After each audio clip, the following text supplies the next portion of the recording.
5 দফা দাবি আদায়ে সব মেডিকেল কলেজ ও হাসপাতালে কর্মবিরতি পালন করছেন ইন্টার্ন চিকিৎসকরা। সকাল থেকে এই কলেজ ক্যাম্পাসে বিক্ষোভ মিছিল সমাবেশ শেষে এ ঘোষণা দেন তারা। চট্টগ্রাম, রাজশাহী ও বগুড়ায় মেডিকেলের সাধারণ শিক্ষার্থীরাও ক্লাস ও পরীক্ষা বর্জন করে আন্দোলনে যোগ দেন। এ সময় দাবি জানানো হয়, এমবিবিএস ও বিডিএস ডিগ্রিধারীদের বাইরে অন্য কেউ ডাক্তার পদবি ব্যবহার করতে পারবে না। চিকিৎসক সুরক্ষা আইনের বাস্তবায়ন, স্বাস্থ্য খাতে চিকিৎসক সংকট দূর করতে প্রয়োজনীয় সব পদে চিকিৎসক নিয়োগ সহ স্বাস্থ্য বিভাগ সংশ্লিষ্ট 5টি দাবি আদায়ের জন্য এই কর্মবিরতি। এদিকে চিকিৎসকদের পদবি সংক্রান্ত রিট আবেদনের শুনানির দিন ঠিক করা হয়েছে মঙ্গলবার।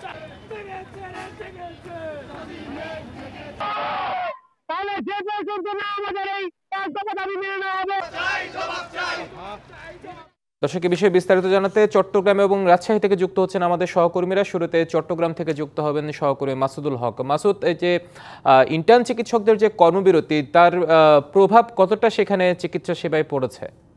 আপনি ইতিমধ্যে জেনেছেন, চট্টগ্রাম মেডিকেল কলেজ হাসপাতালে যারা ইন্টার্ন চিকিৎসক রয়েছেন তারা 5 দফা দাবিতে সকাল থেকে তারা বিক্ষোভ শুরু করেছেন। এই মুহূর্তে রয়েছে আমি কলেজ হাসপাতালের প্রধান গেটে। এখানে দেখছেন যারা শিক্ষার্থী তারা সেইখানে আন্দোলন করছে। তাদের যে মূল দাবি সেটি হচ্ছে ডিএমএফ কোর্স বাতিল করতে হবে। অর্থাৎ এই কোর্স করে অনেকে 6 মাসের মধ্যে অনেকে আপনার চিকিৎসক বলে যান এবং এরপর তারা সাকবো যে কোর্সটি সেটি তারা বাতিলের দাবি জানিয়েছেন।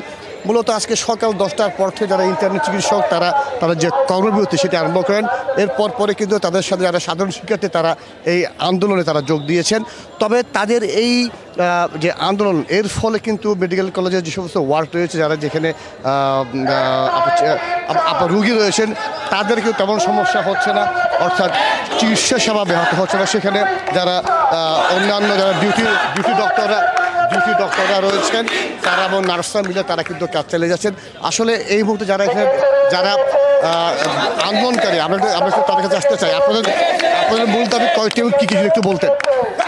আজকের চলমান কর্মসূচি এবং মানববন্ধন যে 5 দফা দাবিতে, সে দাবিগুলো হচ্ছে যে এমবিবিএস এবং বিডিএস ডিগ্রিধারী ছাড়া কেউ নিজের নামের আগে ডাক্তার উপাধি ব্যবহার করতে পারবে না, এবং আন্তর্জাতিক মান অনুসারে যে ওটিসি ড্রাগ বা ওভার দ্য কাউন্টার ড্রাগগুলো আছে সেই ড্রাগগুলোকে আপডেট করতে হবে, এবং এই স্বাস্থ্য খাতে এই যে চলমান সংকট, সেই সংকট নিরসনে পর্যাপ্ত পরিমাণ ডাক্তার নিয়োগ দিতে হবে, এবং নিম্নমানের যে মেডস বা মেডিকেল কলেজগুলো আছে সেগুলো বন্ধ করতে হবে। এবং 5 নম্বর সর্বশেষ দাবি যেটা আমাদের, সেটা হচ্ছে আমাদের যে স্বাস্থ্যক্ষেত্রে চিকিৎসক সুরক্ষা আইন যেটা, সেটা বাস্তবায়ন করতে হবে। সানবিট সব দিবে সামাল। সানবিট ম্যাজিক প্রেস ডিশওয়াশিং এর মাথা ঘোরানো সলিউশন। ধন্যবাদ। আপনাদের যে 5টি দাবি যদি এগুলো মেনে নেওয়া না হয় সেক্ষেত্রে আপনারা কী করবেন? যে আমাদের আজকের এই কর্মসূচিটা হচ্ছে আমাদের অনেক আগে থেকে চলমান আছে, এবং এটা সারা দেশে সকল মেডিকেলের সাথে তাল মিলিয়ে একযোগে হচ্ছে। তো আমাদের আজকের কর্মসূচি হচ্ছে দাবি আদায় না হওয়া পর্যন্ত আমরা চালিয়ে যাব। এখন যদি দাবি মেনে নেওয়া না হয় তাহলে পরবর্তী কর্মসূচিটা সবার সাথে অন্যান্য মেডিকেলের সাথে কোঅপারেট করে জানিয়ে দেওয়া হবে আপনাদেরকে। আপনাকে ধন্যবাদ আমার সাথে যুক্ত হওয়ার জন্য। আসলে তাদের যে বিক্ষোভ সেটি চলছে, এবং এর ফলে মেডিকেলের যে বিভিন্ন ওয়ার্ডে যারা আপনার রোগী রয়েছেন তাদের কিন্তু তেমন সমস্যা হচ্ছে না, অর্থাৎ সেখানে যারা ডিউটি ডক্টর এবং নার্স রয়েছে তারা কিন্তু তাদের যে আপনার চিকিৎসা সেবা সেটি তারা অব্যাহত রেখেছে। তো এই ছিল আপনাকে ধন্যবাদ আমাদের সাথে যুক্ত হওয়ার জন্য। রাজশাহী থেকে সৌরভ হাবিব এবার যুক্ত হবেন। সৌরভ, চট্টগ্রাম থেকে মাসুদুল হক যেমনটি জানাচ্ছিলেন, ইন্টার্ন চিকিৎসকদের যে কর্মবিরতি তাতে আসলে চিকিৎসা সেবার কোনো প্রভাব পড়েনি। আপনারা ওখানে কেমন দেখছেন, আর এই কর্মবিরতি তারা আসলে কতক্ষণ চালাবেন? হিমাদ্রি, আজকে দুপুর 12টা থেকে কমপ্লিট শাটডাউন নাম দিয়ে তারা এই আন্দোলনে নেমেছে, এবং তারা 5 দফা দাবি করছে।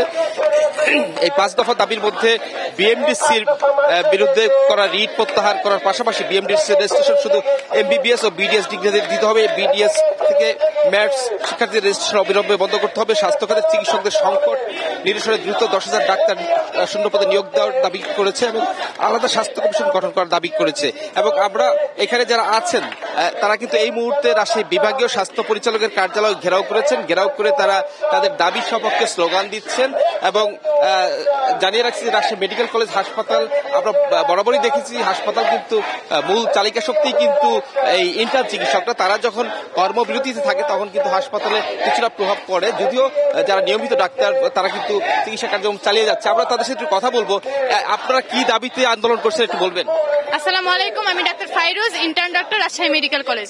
আমরা আজকে এখানে এসেছি আমাদের নিজেদের অস্তিত্ব রক্ষার লড়াইয়ে, কারণ এখানে কিছু লোকজন আছে যারা হলো কিছুদিন ট্রেনিং এর মাধ্যমে তাদের নিজেদের নামের সামনে ডাক্তার বসাতে চায়, তারা র্যান্ডমলি প্রেসক্রিপশন করার অনুমতি চায়।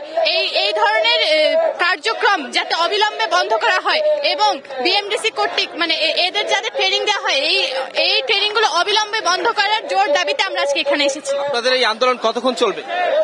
আমাদের যে 5 দফা দাবি আছে, যতদিন পর্যন্ত না এটা মেনে না নেওয়া হবে ততদিন পর্যন্ত আমাদের এই কমপ্লিট শাটডাউন কর্মসূচি চলবে। হাসপাতালের রোগী দেখার যে একটা রোগীদের ভোগান্তি তো বাড়বে, সেক্ষেত্রে আপনাদের কোনো ভূমিকা থাকবে কিনা? সেই ব্যাপারে বুঝিনি। রোগীদের তো ভোগান্তি বাড়বে আপনারা চিকিৎসা না দিলে। আমাদের যে আন্দোলন এটা কিন্তু আমাদের ডাক্তার সমাজের পার্সোনাল বেনিফিটের জন্য না, আমাদের যে আন্দোলন এটা হচ্ছে রোগীদের সার্বিক সুস্থতা কামনার জন্য এবং বাংলাদেশের শিক্ষা আমাদের স্বাস্থ্য ব্যবস্থা যেটা আছে এটার অবকাঠামো মজবুত করার জন্যই। ধন্যবাদ। হিমাদ্রি শুনছিলেন এখানকার চিকিৎসকদের দাবি দেওয়া, তারা বলছিলেন এবং এই দাবি যতক্ষণ বাস্তবায়ন না হয় ততক্ষণ তারা ধর্মঘট চালিয়ে যাবে বলে জানিয়েছেন। সৌরভ, আপনাকে ধন্যবাদ আমাদের সাথে যুক্ত হওয়ার জন্য।